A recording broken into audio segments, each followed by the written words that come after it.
네, 여러분 반갑습니다. 범죄심리학 6주차 두 번째 시간입니다. 자, 이번 시간에는 우리가 지난 시간에 이어서 성격의 5요인 모형 마무리를 하고 또 자기통제 이론, 성격 특질로서의 자기통제 능력을 설명하는 자기통제 이론에 대해서 한번 이야기를 해보도록 하겠습니다.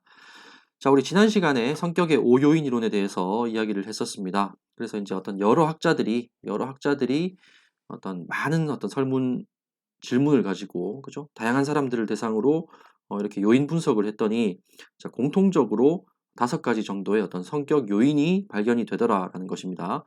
그래서 이런 어떤 집합적인 어떤 노력을 통틀어서 우리가 성격의 5요인 이론이다, 이렇게 이야기를 한다라고 했습니다. 자, 그 중에서 뭐 물론 많은 학자들이 이제 다양한 어떤 명칭으로 이제 5가지 요인에 대해서 이제 이름을 붙여서 이렇게 사용을 하고 있는데, 그중에 가장 이제 보편적으로 인용이 많이 되고 사람들이 이제 많이 동의를 하는 이제 그런 어떤 모형이 코스타와 맥크레이가 제시한 5요인 모형이다, 이렇게 이야기를 했습니다. 그래서 코스타, 맥크레이 이 학자들은 이제 5요인 모형에 대해서 여러 연구를 했기 때문에 뭐 이제 수많은 논문들이 있습니다만은, 그중에 이제 코스타와 맥크레이가 92년도에 발표한 논문, 그다음에 맥크레이와 코스타가 86년도에 발표한 논문, 자, 이런 논문에 이 5요인에 대해서 자세한 설명이 나와 있습니다. 여기 보면 이제 코스타 앤 맥크레이, 그다음 맥크레이 앤 코스타. 자, 이게 뭐 여러분 뭐 이렇게 사람 이렇게 바꿔가면서 이야기를 할까? 예, 이런 어떤 생각을 할 수가 있는데, 이렇게 앞에 나오는 사람이 그 해당 연구에 있어서 이제 어떤 주로 연구를 이제 많이 수행한 이제 주저자다, 이렇게 보시면 돼요. 그래서 이제 86년도에는 맥크레이가 주도적으로 연구를 수행했다라는 것이고, 92년도에는 코스타가 주도적으로 연구를 수행하고 맥크레이가 좀 도와줬다, 이렇게 보시면 되겠습니다.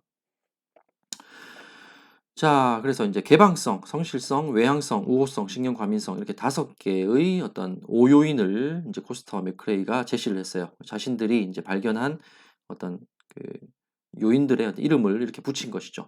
그죠?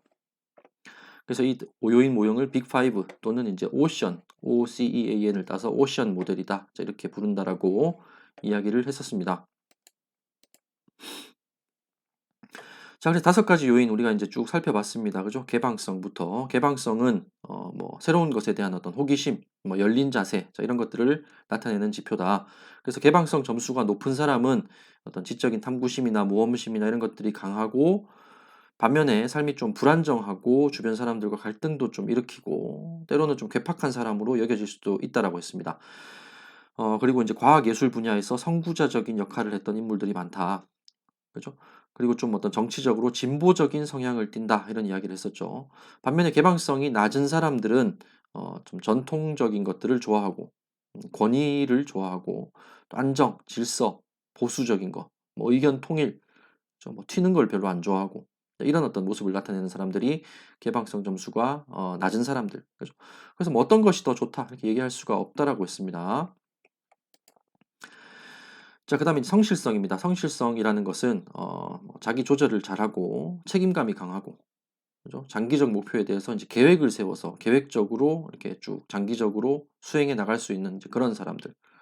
그죠? 그래서 이제 멀리 있는 어떤 장기적인 목표를 위해서 지금 꾸준히 노력하는, 자, 이런 어떤 사람들을 성실성 지표가 높은 사람들이다, 이렇게 볼 수가 있겠습니다. 그래서 이제 유능하고 계획적이고 뭐 이런 면이 있지만 좀 강박적이고 다른 사람들을 좀 힘들게 하고 뭐 이런 어떤 측면도 있죠. 반면에 성실성이 낮은 사람들은 자기 스스로는 굉장히 즐겁고 여유롭고 느긋하고 이러지만은 어떤 일을 처리하는 데 있어서 계획적이지 못하고, 그런 부분 때문에 어떤 뭐 이혼의 가능성도 높고, 뭐 흡연과 음주, 자, 이런 것들도 좀 많이 하고, 자, 이런 어떤 모습을 보인다라고 했습니다.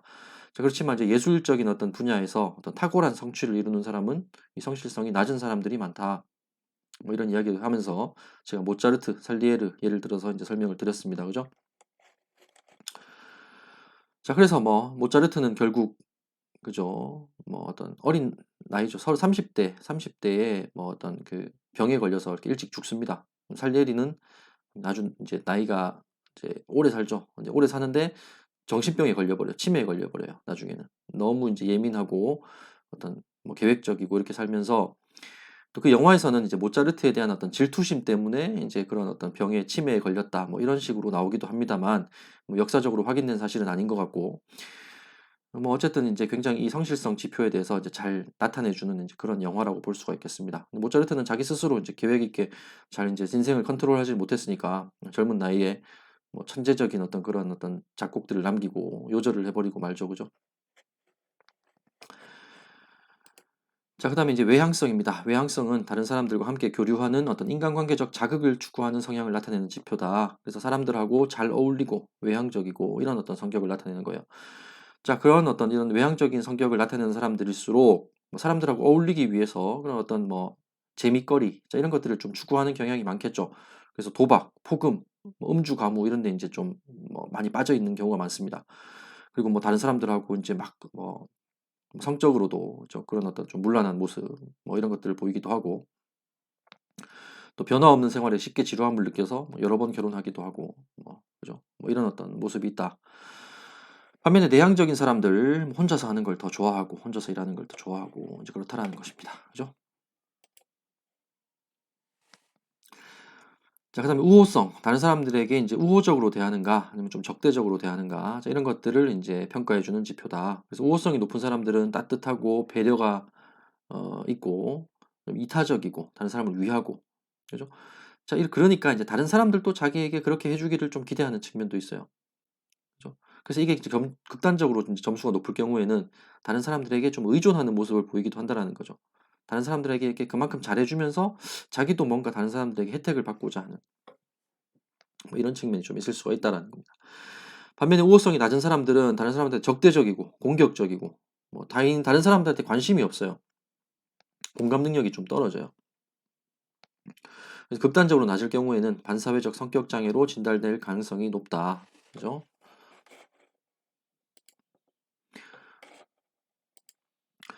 자, 그다음에 신경 과민성은 이제 불안, 우울, 분노 이런 부정적인 감정을 잘 나타내는 어떤 성격 특질을 나타내는 지표다. 그래서 이제 스트레스를 많이 받는 사람, 굉장히 예민한 사람, 이런 사람들이 신경 과민성 지표가 높다라고 볼 수가 있겠습니다. 반면에 낮은 사람들은 침착하고 좀 편안하고 안정적인 이런 모습을 보인다. 그래서 신경 과민성이 높은 사람들은 자기 스스로의 인생은 굉장히 좀 힘들어요. 굉장히 예민하기 때문에 그렇습니다. 그래서 사람들의 어떤 말 한마디에 굉장히 어떤 상처도 많이 받고 좀 이런 어떤 스타일, 그죠? 그래서 이제 인생 자체가 스트레스와 고통으로 점철될 수가 있지만 어떤 뭐 아주 탁월한 어떤 문학 작품이나 어떤 탁월한 어떤 정신적인 어떤 성취 자, 이런 것들을 이루는 사람들은 자, 이런 어떤 특질을 가지고 있을 가능성이 높다라는 겁니다. 그죠? 자, 이렇게 해서 우리가 성격의 5요인 이론 중에 이제 맥코스타와 맥크레이가 제시한 5가지 요인들을 하나씩 쭉 살펴봤습니다. 그래서 뭐 조금 여러분들 뭐 들으시기 어땠는지 모르겠지만 조금 뭐 좀 겹치는 부분도 있는 것 같고, 그죠?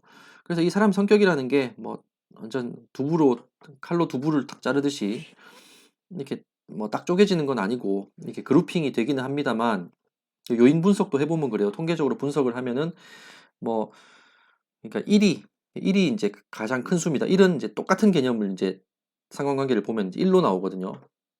그래서 뭐 0.7, 뭐 0.8 이렇게 나오면은 굉장히 그 개념들 사이에 상관관계가 높다라는 거예요.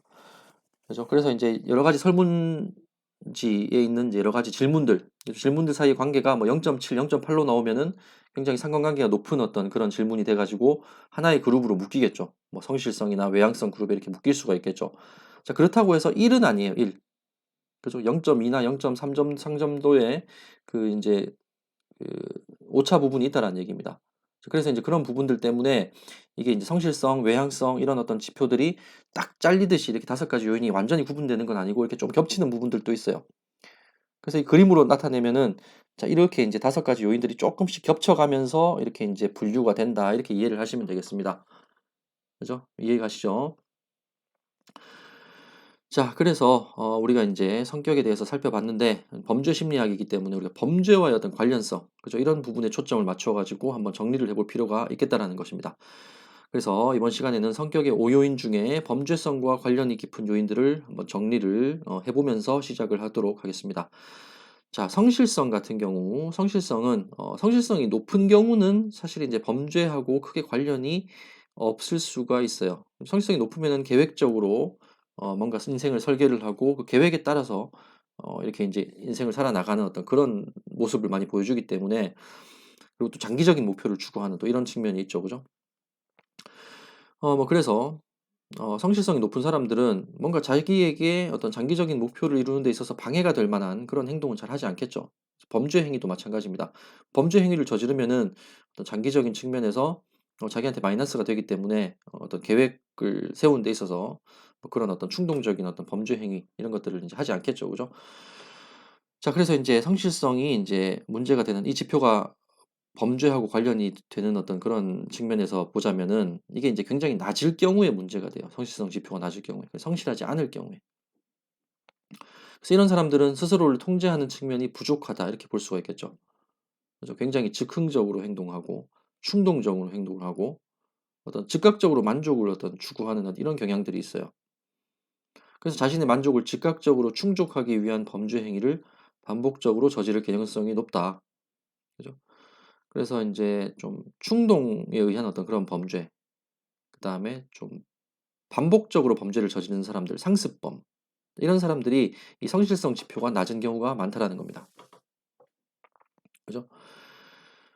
그래서 인제 좀 뭐 인생을 어떤 계획에 따라서 이렇게 성실하게 살아가는 사람들이 아니라 그때그때 어떤 자신이 필요한 거, 자기가 인제 욕구가 생기는 그 욕구를 충족하기 위한 어떤 이런 방식으로 살아가는 사람들. 그죠? 이런 사람들이 관련된 범죄에 이제 연루될 가능성이 높겠죠. 그죠? 자, 그다음에 이제 외향성입니다. 자, 외향성은 이게 인제 지나치게 높을 경우에 문제가 돼요. 지나치게 높을 경우에. 좀 내성적인 사람들은 사실 범죄하고 뭐 범죄를 안 저지른다는 건 아니지만 그 사람의 또 다른 어떤 측면이 있기 때문에 이제 외향성, 내향성 이 지표만 가지고 본다면은 내향적인 사람들보다는 외향적인 사람들이 범죄하고 좀 더 관련이 있다라는 것이죠. 그죠. 물론 그게 상관관계가 그렇게 높게 나오지는 않습니다. 우리 아이젠크 때도 봤었죠. 그죠. 아이젠크도 이제 외향성이라는 지표가 있었는데 범죄하고 상관관계가 그렇게 높게 나오지는 않았어요. 자, 그렇지만 이제 내향적인 사람들보다는 이제 외향적인 사람들이 쪼끔 더 확률적으로 높다 이렇게 보는 거예요.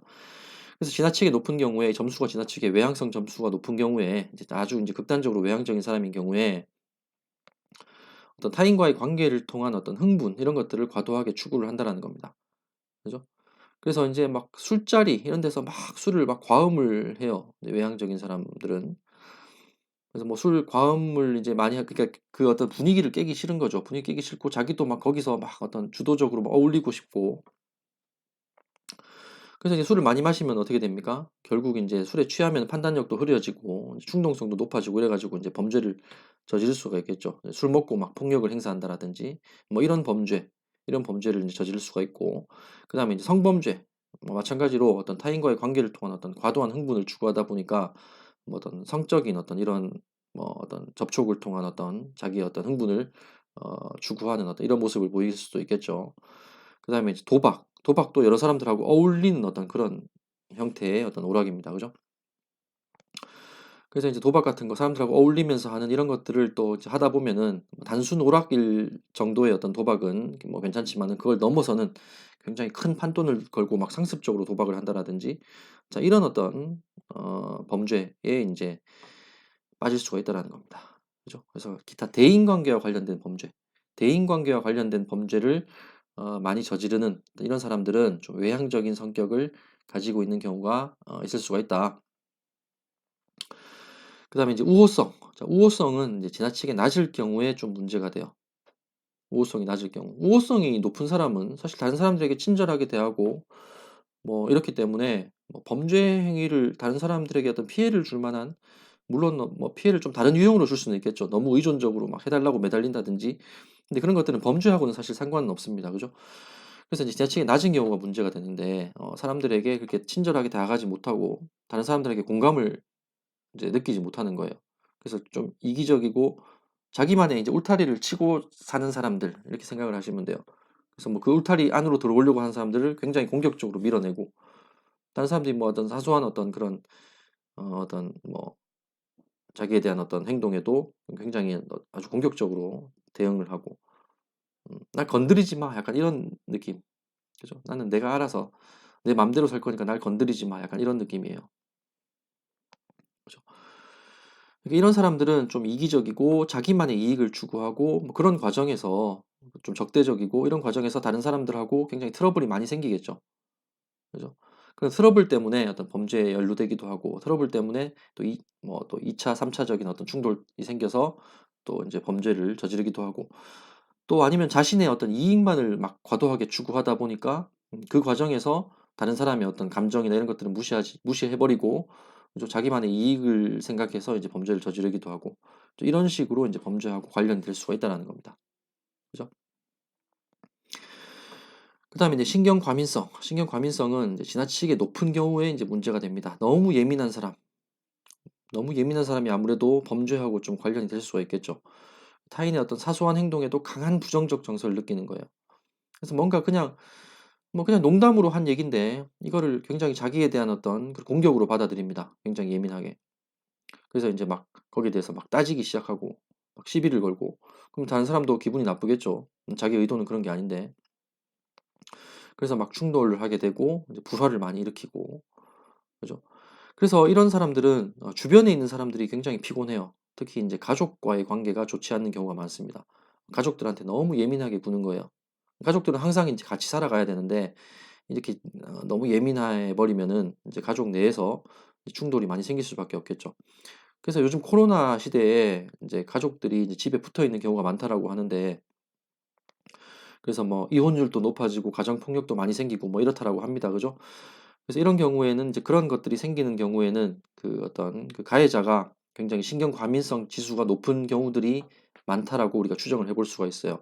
그래서 가정 폭력 등 가정 내 갈등과 관련된 범죄하고 관련될 가능성이 높다. 그죠? 그래서 가해자뿐만 아니라 피해자가 이렇게 예민한 경우도 많아요. 가정폭력의 피해자가 또 너무 예민한 바람에 또 가해자가 그걸 참지 못하고 또 폭력을 행사하는 이런 경우도 우리 생각해 볼 수가 있겠습니다. 그죠? 그래서 이런 어떤 측면에서 우리가 성격의 오요인 중에 이제 성격, 뭐 개방성은 사실 이제 범죄하고 크게 연관 지을 수 있는 것들이 많이 없어요. 개방성을 빼놓고 이 나머지 네 가지들 중에서 이제 그 지표 점수가 극단적으로 높거나 낮을 경우에 이렇게 어떤 특정한 범죄하고 이제 관련될 가능성이 높다라고 이제 볼 수가 있다라는 겁니다. 그죠? 그래서 이런 것들을 통해서 우리가 사람들의 어떤 범죄자들의 범죄 심리를 한번 얘기를 해볼 수가 있겠죠. 그죠?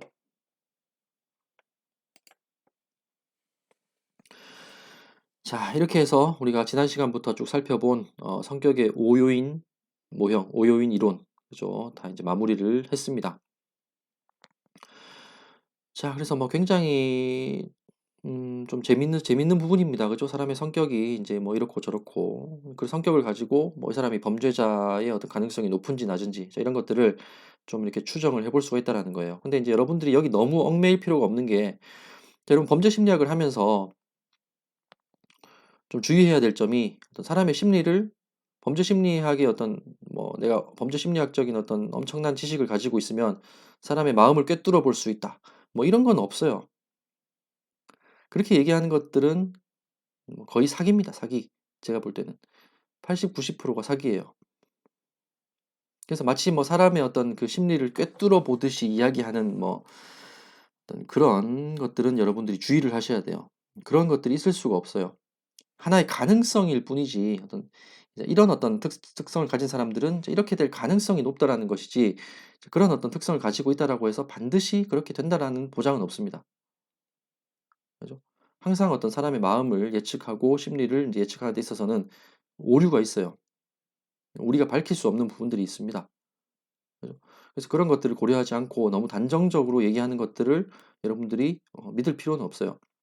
그죠? 여러분들도 너무 어 뭐 여기서 범죄 심리학을 배웠다라고 해서 사람의 심리를 꿰뚫어 볼 수 있을 것이다. 이런 어떤 생각보다는 좀 더 사람을 우리가 좀 체계적으로 이해할 수 있다라고 정도로 이제 받아들이는 것이 어 바람직한 자세다. 이렇게 볼 수가 있겠습니다. 그죠? 자, 그렇게 해서 우리가 이제 성격의 5요인 모형까지, 5요인 이론까지 살펴봤습니다. 그래서 이제 지금부터 살펴볼 내용은 자기 통제 이론입니다. 자, 범죄학 수업을 들은 학생들은 자기 통제 이론이 익숙할 것이다 이렇게 이야기를 했습니다. 범죄학 주요 이론 중에 하나입니다. 그래서 자기 통제 이론, 이거는 범죄학 이론인데 왜 범죄 심리학에 나오지? 이렇게 생각할 수도 있어요. 자, 그렇지만 범죄학에는 이제 어떤 심리학의 영향을 받은 그런 이론들이 많습니다. 자기 통제 이론도 이제 그런 어떤 이론들 중에 하나다 이렇게 보시면 돼요.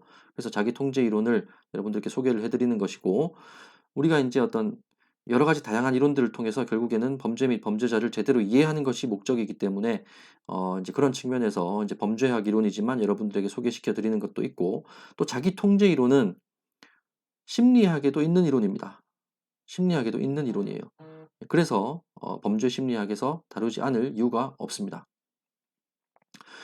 자, 보겠습니다. 자, 자기 통제 이론. 성격 특질과 관련된 또 다른 이론이다. 그래서 자기 통제 이론, 자기 통제 이론을 잘 살펴보면은 이거는 자기 통제 능력이라는 것은 심리학에서 이야기하는 성격 심리학에서 이야기하는 하나의 성격 특질로 볼 수 있겠구나라는 생각이 들어요. 성격 특질입니다. 그죠? 그죠? 이제 그런 측면에서 우리가 성격 심리학에 포함시켜서 이야기할 수가 있다는 거예요. 자, 그리고 자기 통제 이론은 심리학의 바우마이스터 이런 학자들이 심리학자입니다. 자기 통제 이론을 포섭을 해서 이렇게 이제 심리학 이론으로 발전을 시켜 왔어요. 그죠? 그 다음에 범죄학 분야에서는 여러분 범죄학 수업 들은 학생들을 잘 알듯이 가프레슨과 허쉬가 창안을 했습니다. 그죠? 그래서 이제 심리학 분야에도 있고 범죄학 분야에도 있고 조금 내용은 다릅니다만은 본질적으로 차이가 없어요. 본질적으로 차이가 없어요. 그래서 제가 이제 저기 박사과정 유학을 할 때 저희 지도 교수님이 카터 헤이 교수님께서 이제 그 자기 통제 이론의 전문가셨기 때문에 저도 이제 많이 관심을 가지고 이제 봤던 이론입니다. 그래서 이제 관련된 내용을 쭉 보다 보니까 심리학 분야에서 자기 통제 이론을 발전시킨 사람이 아주 유명한 바우마이스터라는 심리학자가 있는데 바로 옆 건물에 있었어요. 저기 플로리다 주립대학교의 심리학과 교수였습니다, 이분이. 그래서 이제 봤는데 굉장히 나이 드시고 지금은 이제 뭐 거의 뭐 은퇴를 앞두고 계신 그런 분인데 아주 이제 심리학 분야에서 이제 자기 통제 이론을 이제 도입을 하고 발전을 시킨 굉장히 유명한 그런 심리학자입니다. 자, 그래서 심리학과 범죄학에서 초점을 맞추는 부분은 다소 차이가 있어요. 다소 차이가 있으나 개념은 매우 유사합니다. 자기 통제 능력이 뭐냐? 그러면은 심리학에서 얘기하는 거나 범죄학에서 얘기하는 거나 큰 차이가 없다라는 것이죠. 근데 범죄학에서는 이제 자기 통제 능력을 가지고 범죄 행위를 설명하고자 하는 이제 그런 부분에 좀 더 초점을 맞춘다. 이제 이런 차이가 있다라는 거예요. 그죠? 그래서 이제 이번 수업에서는 우리가 범죄 심리학이기 때문에 어떤 자기 통제 이론을 가지고 이제 사람의 어떤 전반적인 심리를 살펴보기보다는 범죄와의 관련성, 그래서 조금 더 범죄학에 가까운 자기 통제 이론을 우리가 살펴보도록 그렇게 하겠습니다.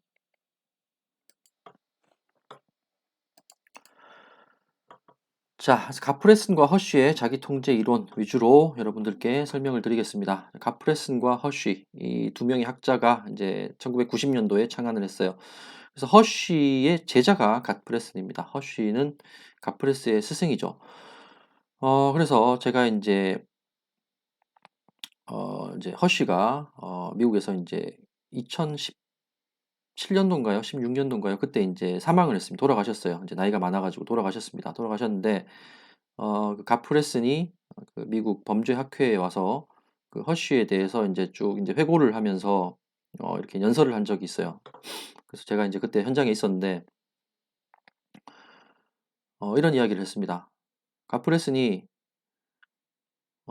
학부생이었어요. 학부생. 여러분들과 같이 이제 대학교 학부생이었죠. 학부생이었는데 허쉬 수업을 이제 들어갔어요. 들어가가지고 시험을 쳤는데 꼴찌였답니다. 꼴찌.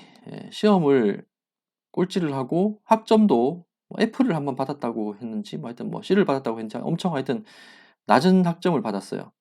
그래서 진짜 어떻게 보면은 뭐 우등생이 아니었죠. 모범생이 아니었어요. 대학생으로서. 그래서 이제 그 허쉬의 사실은 어떤 그 관심을 살 만한 어떤 그런 어떤 학문적인 어떤 능력을 보여주지는 못했죠. 가프레슨이. 그랬는데 이제 뭐 석사 과정에 들어가고 박사 과정에 들어가고 이렇게 하면서 이제 점점 이제 학문에 눈을 뜨게 돼서 나중에는 이렇게 같이 이론도 만들었다. 뭐 이런 이야기를 했던 기억이 납니다. 그래서 뭐 대학교 때 학점, 그죠? 대학교 때 학점, 물론 뭐 여러분들이 대학교 때 학점을 이제 받아야 되는 어떤 그런 중요한 이유가 있다라면 예를 들어서 뭐 장학금이라든지 뭐 이런 것들이 있다라면 의미가 있습니다만은 예, 뭐 그런 것들이 아니라면은 그게 어떤 학점을 좀 뭐 낮게 받았다라고 해서 뭐 크게 좌절할 일은 아닙니다. 그죠? 그래서 뭐 근데 될 수 있으면은 여러분들이 뭐 열심히 해서 좋은 학점을 받는 게 뭐 여러모로 이제 도움은 되겠죠. 근데 이제 뭐 학점을 내가 열심히 했는데도 불구하고 조금 낮게 나왔다라고 해서 뭐 크게 좌절할 필요는 없다라는 거죠. 이렇게 인제 범죄학 이론을 하나 만들어낼 정도로 뭐 이렇게 훌륭한 어떤 학자 역시도 뭐 학점에 대해서 그렇게 인제 좋은 학점을 받지는 못했다. 그죠? 그래서 예. 얘기가 좀 샜네요. 뭐 이렇게 말이 잘 안 나옵니다. 이게 계속 강의를 하다 보니까 말이 좀 한 번씩 꼬이는 경우가 있어요. 음. 자, 가프레슨과 허쉬가 자기 통제 이론 창안을 했습니다. 그래서 이제 창안을 하면서 자신들의 이론이 범죄의 일반 이론이다 이렇게 주장을 했습니다. General Theory of Crime. 자, 어떤 느낌이 듭니까? 어떤 여러분들이 이제 이렇게 쭉 이렇게 있었는데 어떤 사람들이 뭐 이론을 하나 만들었대. 이론을 만들어 가지고 딱 들고 나왔는데 이거는 범죄의 일반 이론이야. 우리가 만든 이론은. 이게 무슨 얘기입니까? 모든 범죄를 다 설명할 수 있어. 우리 이론 하나면은 모든 범죄에 대한 설명이 끝난다. 이런 어떤 주장을 하면서 들고 나온 거예요. 굉장히 용감하고 굉장히 건방지죠. 어떻게 보면. 그죠? 맞아. 그래서 우리의 이론은 모든 종류의 범죄를 설명할 수 있는 일반 이론이야. 이러면서 이제 딱 들고 나옵니다. 사람들이 처음에는 굉장히 건방지다. 뭐 이렇게 생각을 했는데 뭐 이렇게 쭉 보니까 굉장히 설득력이 있고 또 이제 실증 연구를 해보니까 실제로 많이 지지를 하고 이렇게 돼가지고 지금은 굉장히 이제 주요 범죄학 이론으로 이제 자리를 잡게 돼버린 거예요. 그죠? 그래서 이 이론의 핵심 주장은 뭐냐면은 이제 성격 특질로서의 자기 통제 능력의 수준, 성격 특질, 뭐 trait, personality 이렇게 이제 번역을 할 수가 있습니다. 그래서 성격이란 건 뭡니까? 성격이라는 것은 일관된 어떤 그런 그 사람의 특징이죠. 일관된 그 순간순간에 나타나는 그런 모습이 아니라 어떤 좀 일정 기간 동안 오랜 시간에 걸쳐서 일관되게 나타나는 그 사람의 어떤 특성을 성격이라고 한다라고 했죠. 그죠?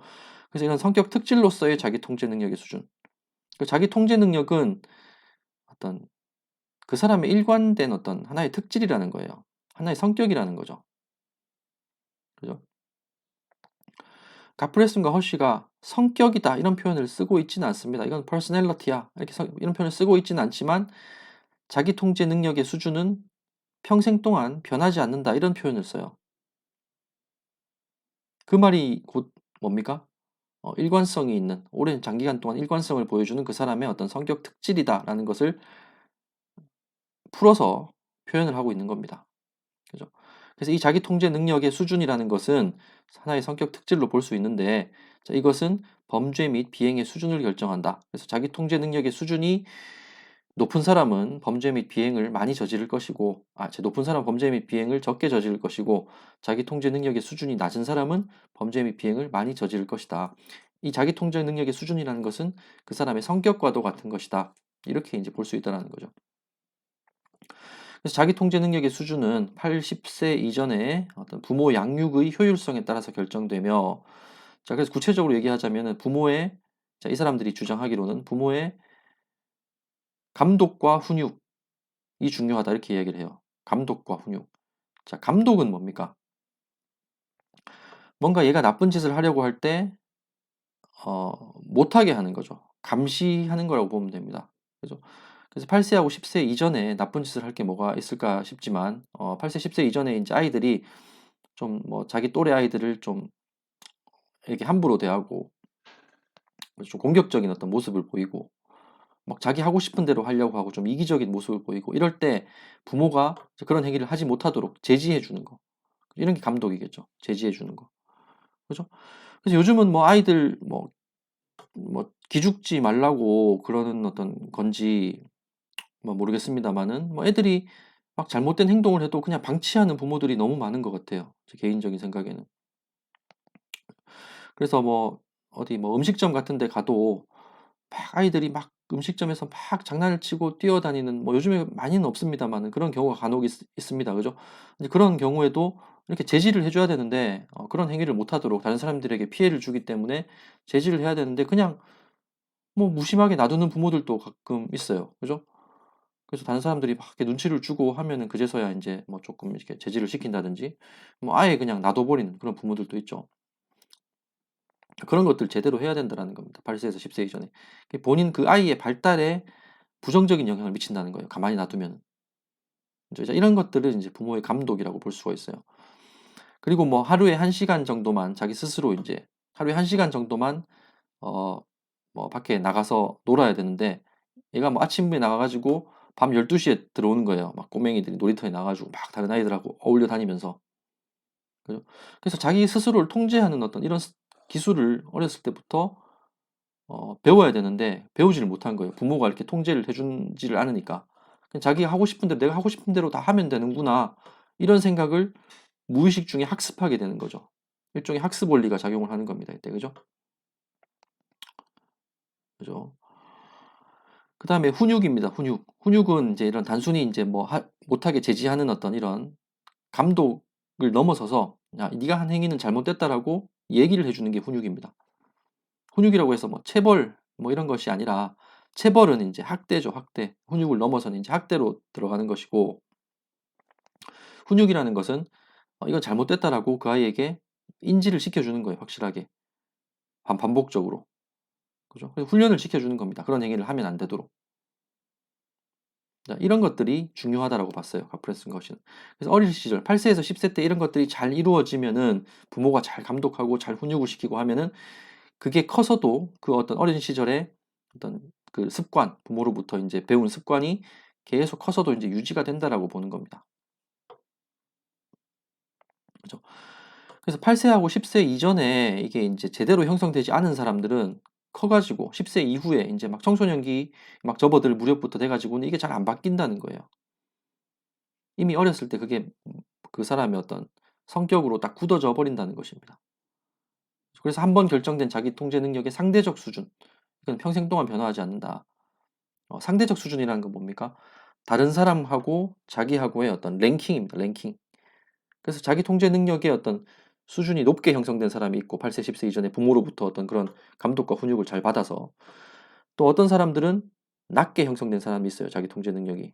부모가 제대로 감독도 안 하고 뭐 잘못됐을 때 지적도 안 해 주고 이래 가지고 이 사람들의 수준은 자 살면서 이렇게 일정한 커브를 그리면서 변화하긴 해요. 그렇지만 이 랭킹은 평행하게 간다라는 거, 안 바뀌어요. 그죠? 그래서 우리가 어렸을 때는 자기 통제 능력이 좀 낮을 수가 있겠죠. 모든 아이들이 좀 다 낮을 수가 있어요. 그죠? 자 그렇지만은 8 세 10세 이전에 제대로 된 교육을 받은 사람은 그 다른 아이들보다 뒤처지진 않는다라는 거죠. 적어도 자기 통제 능력의 수준이 다른 아이들보다 밑으로 떨어지진 않는다라는 거예요. 똑같이 어렸을 때는 똑같이 낮고 커서는 똑같이 인제 올라가고 이런 똑같은 패턴으로 이렇게 곡선을 그리면서 변화한다라는 겁니다. 그래서 절대적인 수준, 시간의 흐름에 따른 어떤 절대적인 수준은 이렇게 변하긴 하지만 그래서 모든 사람들이 다 똑같은 어떤 그 변화하는 곡선을 보이겠죠, 시간의 흐름에 따라서. 그렇지만 그 상대적인 랭킹은 바뀌지 않는다. 이렇게 이야기를 하는 겁니다. 이게 자기 통제 이론의 핵심 주장입니다.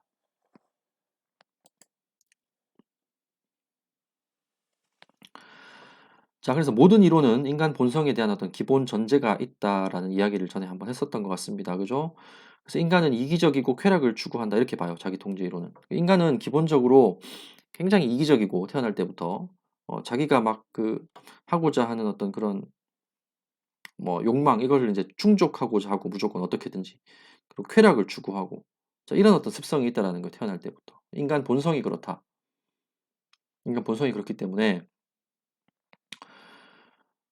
이 사람들을 그대로 놔두면 전부 다 모든 사람들이 다 그냥 범죄자가 될 거야. 이렇게 보는 겁니다.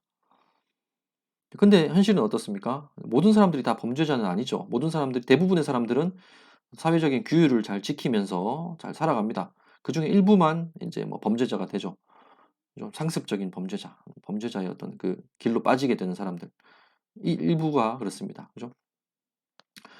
자 그렇다면은 사람들이 다 이기적이고 자기의 쾌락만 추구하고 이렇다면 이 사람들이 다 범죄를 저질러야 되는데 왜 모든 이들이 다 범죄를 저지르지 않고 아주 일부만 범죄자가 되는 것일까? 그죠? 거기에 대한 어떤 답을 한번 생각해 봐야 된다. 이렇게 얘기를 하는 거죠. 자, 그래서 왜 그러냐? 왜 그러냐? 가프레슨과 허쉬가 얘기하는 것은 자, 범죄를 저지르지 않는 사람들, 대부분의 어떤 우리 일반인들은 자기 스스로를 통제하는 능력이 어느 정도 있기 때문이다. 부모로부터 어느 정도 그래도 잘 교육을 받았기 때문에 이렇게 이제 스스로를 통제할 수 있는 거고, 범죄를 저지르는 사람들은 어렸을 때 부모로부터 그런 통제를 받지 못해서 자기 통제 능력이 낮게 형성이 됐고, 그게 이제 평생 동안 이어지기 때문에 범죄를 저지르는 것이다. 이렇게 보는 거예요. 그죠? 그래서 모든 사람들이 다 범죄자가 될 잠재력이 있는데 부모가 어렸을 때 8세에서 10세 이전에 잘 통제해 줬기 때문에 범죄를 안 저지르고 통제를 못 받은 사람들은 범죄를 저지르게 된다. 이렇게 보는 겁니다. 그죠? 그래서 인간 본성에 대한 어떤 생각, 프로이드하고 아이젠크하고 굉장히 비슷하다 이렇게 볼 수가 있겠죠. 그죠? 자, 그러면 자기 통제 능력이란 게 뭔가? 우리가 뭐 자기 통제 능력, 자기 통제 능력 이렇게 이야기를 하는데 뭐 자기 스스로를 통제하는 능력이겠지. 뭐 그죠? 맞습니다. 맞는데 좀 더 우리가 개념을 상세하게 보도록 하겠습니다. 자, 자신의 행동으로 인하여 치러야 할 모든 범위의 잠재적 비용을 고려하는 차별적 경향. 굉장히 어렵게 써 있습니다만은 풀어서 우리가 해석을 하자면 자, 내가 어떤 행위를 했을 때 그로 인해서 초래될 부정적 영향이 있겠죠. 내가 뭐 어떤 행위를 하면은 그거 이제 긍정적인 어떤 영향도 있을 것이고 부정적인 영향도 있을 거예요. 그죠? 근데 부정적인 영향을 한번 잘 생각해 보자라는 겁니다. 아, 내가 이런 행동을 하면 누군가가 피해를 보지는 않을까? 누군가가 뭐 좀 기분 나빠하진 않을까? 이런 부정적인 측면이 있을 수가 있다는 거예요. 자기 통제 능력이 높은 사람들은 이런 것들을 생각을 한다라는 거예요. 행동을 하기 전에. 고려를 한다라는 겁니다. 고려를 하고 행동을 결정을 한다라는 거 할지 말지. 그죠? 그래서 이런 것들을 충분히 고려하려는 개인적 성향. 어떤 사람들은 이거를 충분히 고려를 하고 어떤 사람들은 좀 덜 충분히 고려를 하고 어떤 사람들은 아예 고려를 하지 않고 그죠? 이런 어떤 성향의 차이가 난다. 이 차이가 자기 통제 능력의 차이다. 이렇게 얘기를 하는 겁니다. 그죠? 그래서 이러한 개인적 성향의 차이에 따라 범죄 및 비행 행위를 저지르기도 하고 저지르지 않기도 한다라는 거죠. 그래서 낮은 자기 통제 능력의 하위 지표. 우리가 이제 성격의 오요인 모형에서도 하위 지표들이 있었습니다. 그죠? 그래서 이제 그 뭐 자기 통제 능력이라는 이 개념을 측정할 수 있는 여러 개의 어떤 설문지를 가지고 이렇게 설문조사를 했더니 이런 여러 가지 또 하위 지표들로 이렇게 그룹핑이 되더라, 분류가 되더라라는 거예요.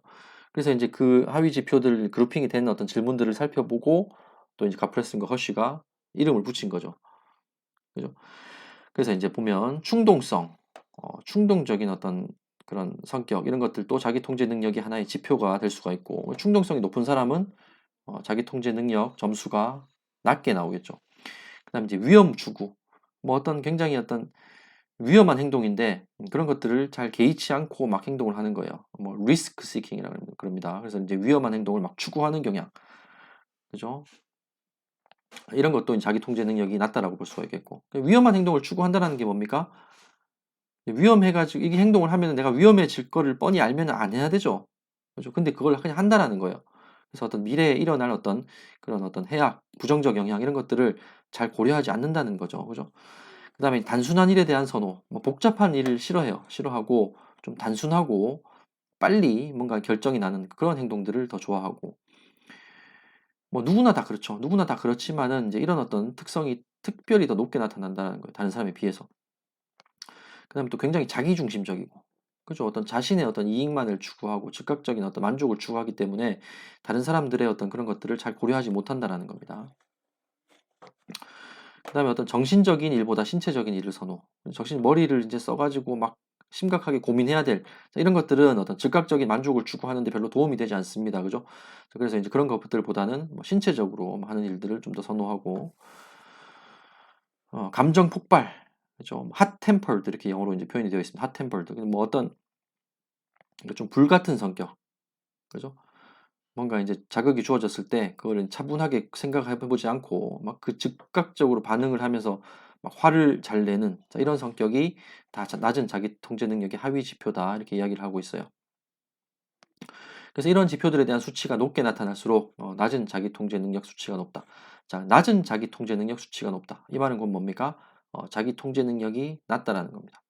낮은 자기 통제 능력. 보통 이제 왜 이렇게 복잡하게 꼬아서 표현을 하느냐 이렇게 생각할 수도 있는데 이제 범죄하고 관련성을 우리가 이제 통계적으로 분석을 할 때 자, 이게 높으면은 이것도 높다. 이렇게 나오면 우리가 해석하기가 쉽죠. 그래서 이제 범죄와의 관련성을 놓고 봤을 때 낮은 자기 통제 능력 수치가 높을수록 범죄 수치도 높다. 자, 이런 식으로 이제 분석을 많이 하기 때문에 연구자들이 낮은 자기 통제 능력 이렇게 이제 표시를 해요. 낮은 자기 통제 능력 수치가 높다라는 말은 자기 통제 능력 수치가 낮다라는 말입니다. 그죠? 자, 이렇게 이제 볼 수가 있다라는 거죠. 자, 그 다음에 자기 통제 능력의 항상성. 자, 제가 얘기했듯이 어떤 상대적인 수준을 이야기하는 거예요. 상대적인 수준이 변하지 않는다. 80세 이전의 부모 양육에 의해서 형성된 자기 통제 능력의 상대적 수준, 랭킹입니다. 다른 사람과 비교했을 때의 어떤 수준이죠. 그죠? 평생을 걸쳐서 변하지 않는다. 그렇지만 절대적 수준은 변할 수 있어요. 나이에 따라서 이렇게 변화하는 어떤 흐름이 있다는 겁니다. 자, 그래서 그림을 보시면은 이렇게 변한다는 거죠. 자기 통제 능력이 높은 사람, 높은 사람도 이런 곡선을 그리면서 이제 변화하고 시간에 따라서 시간입니다. X축이. 그다음에 보통인 사람도 이렇게 변하고 자기 통제 능력이 낮은 사람도 이렇게 변한다라는 거예요. 시간의 흐름에 따라서. 그래서 누구나 사람은 똑같이 요 이제 산모양, 그죠? 산모양을 거치면서 자기 통제 능력이 발달을 하는데 누구나 다 이런 모양을 그리기 때문에 이 랭킹은 변하지 않습니다. 이 평행하게 움직이죠. 그죠? 이 서로 이제 만나지 않는다는 거죠. 그러니까 상대적인 수준은 변하지 않는 거예요. 그래서 어렸을 때 한번 수준이 결정이 되면은 자기 통제 능력이 낮은 사람들보다는 항상 이제 높은 수준을 유지한다라는 겁니다. 그죠? 무슨 말인지 알겠죠? 그죠? 절대적 수준은 변할 수 있으나 그 모양이 곡선의 모양이 누구나 같기 때문에 상대적인 수준 차이, 랭킹에는 변함이 없다. 따라서 한 개인의 성격 특질로 볼 수 있다. 그죠? 일관되게 장기간 나타나는 어떤 그 사람의 어떤 특질, 이게 성격이라고 했습니다. 그죠? 그래서 우리가 자기 통제 능력도 하나의 성격의 특질로 볼 수가 있겠다라는 거죠. 자, 그래서 자기 통제 능력의 수준을 높이기 위한 부모 교육. 그럼 부모가 어떻게 교육을 시켜야 되느냐? 자, 제가 이야기를 했습니다. 적절한 감독과 훈육이라고 그랬습니다. 근데 이제 헤이, 저희 지도 교수님입니다. 헤이가 이제 실증 연구한 것에 따르면 감독과 훈육 외에 권위 있는 양육 방식도 중요하다. 권위 있는 양육 방식, 이거를 통계 분석에 이제 포함을 시켰더니 자기 통제 능력의 수준이 훨씬 더 높게 나타나는 것을 발견을 했어요. 그죠? 그래서 이제 헤이 교수님이 얘기하는 권위 있는 양육 방식이란 무엇인가? 어떤 막 부모의 권위를 내세우고 이런 게 아니라 진짜 이제 긍정적인 의미에서 권위예요.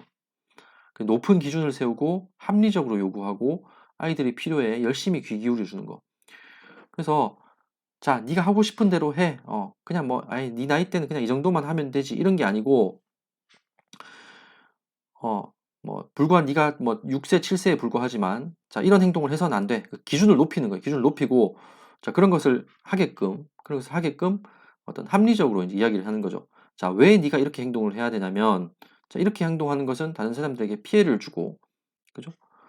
단순히 또 뭐 피해를 주진 않지만 다른 사람의 감정을 상하게 할 수 있어. 자, 예를 들어서 이런 거예요. 자, 문을 열고 나갑니다. 그죠? 어떤 이렇게 회전식 문이 있어요. 문을 열고 나가는데 어떤 사람은 그냥 문을 팍 열고 뒤에 사람이 오든 말든 그냥 가버리는 사람이 있어요. 근데 어떤 사람은 자, 문을 열고 이렇게 가면서 뒷사람이 부딪힐까봐 이렇게 잡아주는 사람이 있죠. 그런 행동들을 어렸을 때부터 교육을 시키는 거예요. 자, 보통 부모들은 자, 6세, 7세 되는 아이에게 야, 뒤에 다른 사람이 들어오니까 이게 문을 잡아줘야지 이런 교육까지는 안 시킵니다. 그런 걸 얘가 이해할 수 있을 것 같지도 않고 그러니까.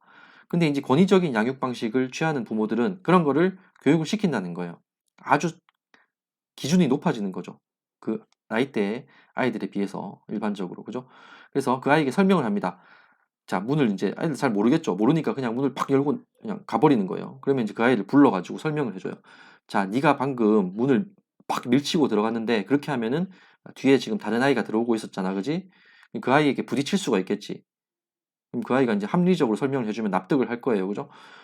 그래, 그러면 그 아이가 부딪히면은 어떻게 해서 아프겠지, 기분이 나쁘겠지. 자, 그러면 넌 어떻게 해야 될까?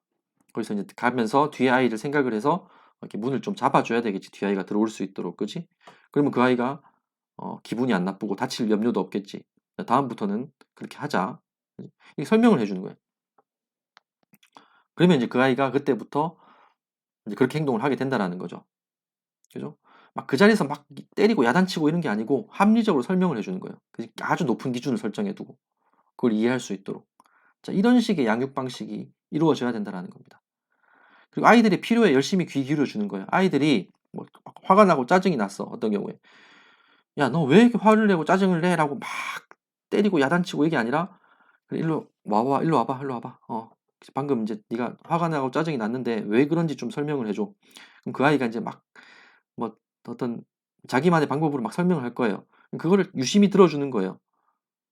아, 이 아이가 뭐 때문에 짜증이 났구나. 그래서 그런 상황에서는 어떻게 해결을 해야 된다라는 걸 자세하게 또 설명을 해주는 거죠. 자, 이런 것이 권위 있는 양육 방식입니다. 처벌보다는 애정과 사랑을 주면서 자, 긍정적으로 강화해주고 자, 이렇게 하면은 너에게 좋다. 그죠? 막 때리고 체벌하는 게 아니라 자, 이렇게 하면은 자, 네가 더 행복해져. 그죠? 네가 더 어떤 좋은 걸 얻을 수 있어. 자, 이런 것들을 얘기해 주는 거예요. 그다음에 자율성을 부여해 주고 자, 네가 한번 해봐. 해보고 거기 잘못된 것에 대해서는 또 지적을 해주고 그죠? 그리고 일관적이어야 돼요. 뭐 똑같은 행동을 했는데 한 번은 칭찬해 줬다가 한 번은 막 야단쳤다가 이러면 아이가 뭐가 맞는지 모른다는 거예요. 내가 어떻게 행동을 해야 되는지 판단을 못 한다는 겁니다. 그죠? 자, 이런 것들을 통틀어서 우리가 전부 다 이제 권위 있는 양육 방식이다. 어렸을 때 단순히 감독하고 훈육하는 것에서 넘어서서 권위 있는 양육 방식을 더해준다라면은 그 아이의 자기 통제 능력은 월등하게 향상이 될 것이다. 그죠? 자, 그래서 어떤 미국에서 이제 베스트셀러에 오른 책이 있습니다. 그 책 제목은 제가 기억은 안 나는데 그 책에 보면은 인생을 성공하는 데 딱 두 가지 요소가 있다 그래요. 이제 단순히 어떤 범죄성만을 설명하는 게 아닙니다. 두 가지 요소. 첫 번째는 인텔리전스, 지능. 근데 지능은 누구나 다 비슷해요. 누구나 다 비슷해요. IQ 100만 넘으면은 다 비슷하다라고 얘기합니다. 자, 그 다음에 두 번째로 중요한 요소가 자기 통제 능력이라고 이야기를 합니다. 자기 스스로를 컨트롤하면서 참아내면서 뭔가를 이루고자 하는 이제 그런 어떤 자세가 되어 있는 사람. 그죠? 그래서 자기 통제 능력은 어떤 범죄와 범죄성만을 설명하는 것이 아니라 그 사람의 어떤 인생의 성공과 실패를 결정짓는 아주 중요한 능력이라는 거예요. 근데 이게 언제 형성이 되냐면은 8세, 10세 이전에 부모가 아이를 어떻게 교육을 시키느냐에 따라서 달라질 수가 있다. 그 교육은 이 아이가 잘못한 길로 빠지지 않도록 감독과 훈육을 해주는 것에서 넘어서서 높은 기준을 세우고 합리적으로 요구하고 사랑과 애정을 주고 부정적인 자극보다는 긍정적인 강화를 주고 자율성을 부여하고 일관성 있게 훈육하고 이런 어떤 방식, 권위적인 양육 방식이 더해지면 이 아이의 어떤 인생의 성공 가능성을 더 높일 수 있다라는 겁니다. 그죠? 자, 유튜브 영상 이제 관련된 내용입니다. 한번 여러분들 보시면 되고 자, 시간이 조금 지나긴 했는데 마무리하겠습니다. 슬라이드가 두 개밖에 안 남았기 때문에 자, 성격의 5요인 우리가 살펴본 성격의 5요인과 자기 통제 능력을 관련지어서 한번 생각을 해보겠습니다. 자, 우리 제가 얘기했던 이제 헤이 교수님, 그다음 멜드럼이라는 학자가 성격의 5요인과 자기 통제 능력을 연결짓기 위해서 시도를 했어요. 자, 성격의 5요인 하고 자기 통제 능력하고 이렇게 보니까 뭐 겹치는 내용들이 좀 있는 것 같고 개념은 다르지만 겹치는 내용들이 좀 있는 것 같다. 이 관련성을 한번 살펴보자. 자, 이렇게 해서 이제 두 개를 상관관계를 분석을 했습니다. 그랬더니 성실성하고 우호성 이 지표가 자기 통제 능력과 가장 높은 상관관계가 있더라. 성실성이 낮은 사람은 충동성이 높다 이런 이야기를 했습니다. 그죠? 충동성은 자기 통제 능력의 하위 지표 중에 하나였죠. 그죠? 여러분 자기 통제 능력의 하위 지표 6가지는 좀 기억을 하셔야 됩니다. 그다음에 우호성이 낮은 사람은 이기적이다. 그래서 이제 이기적, 자기중심적 이것도 이제 자기 통제 능력의 하나의 지표였습니다. 그죠? 그래서 충동성하고 자기중심적 이거하고 관계 있는 지표가 성실성, 우호성이더라. 그래서 이제 성격의 5요인 중에서 성실성과 우호성이 자기 통제 능력과 통계적으로도 가장 높은 상관관계를 나타냈다라는 겁니다. 그죠? 자, 그래서 물론 뭐 헤이 멜드럼 이 사람들이 한 어떤 연구뿐만 아니라 앞으로 더 많은 연구가 이루어져야 되겠죠. 더 다양한 어떤 사람들을 대상으로 반복적인 연구가 이루어져야 됩니다. 그래서 더 많은 연구가 필요하겠지만 이들의 실증 연구는 성실성과 우호성이 낮은 사람일수록 범죄성이 높다는 사실을 이제 또 한번 증명해주는 그런 결과다 이렇게 볼 수가 있겠죠, 그죠? 그래서 성실해야 되고 범죄를 안 저지르려면 기본적으로 성실한 사람들이 범죄를 안 저지릅니다. 그래서 범죄를 잘 많이 저지르는 사람들은 좀 성실하지 않은 사람들 수가 가능성이 높다라는 거고 또 우호성, 다른 사람들에게 친절하게 대해줘야 돼요. 이기적이지 않고. 그죠? 이런 사람들이 또 이제 범죄를 덜 저지른다. 이렇게 볼 수가 있다는 겁니다. 자, 수업 정리하겠습니다. 자, 시간이 다 됐기 때문에 여러분들이 개별적으로 정리를 하시면 되겠습니다. 자, 수고하셨습니다.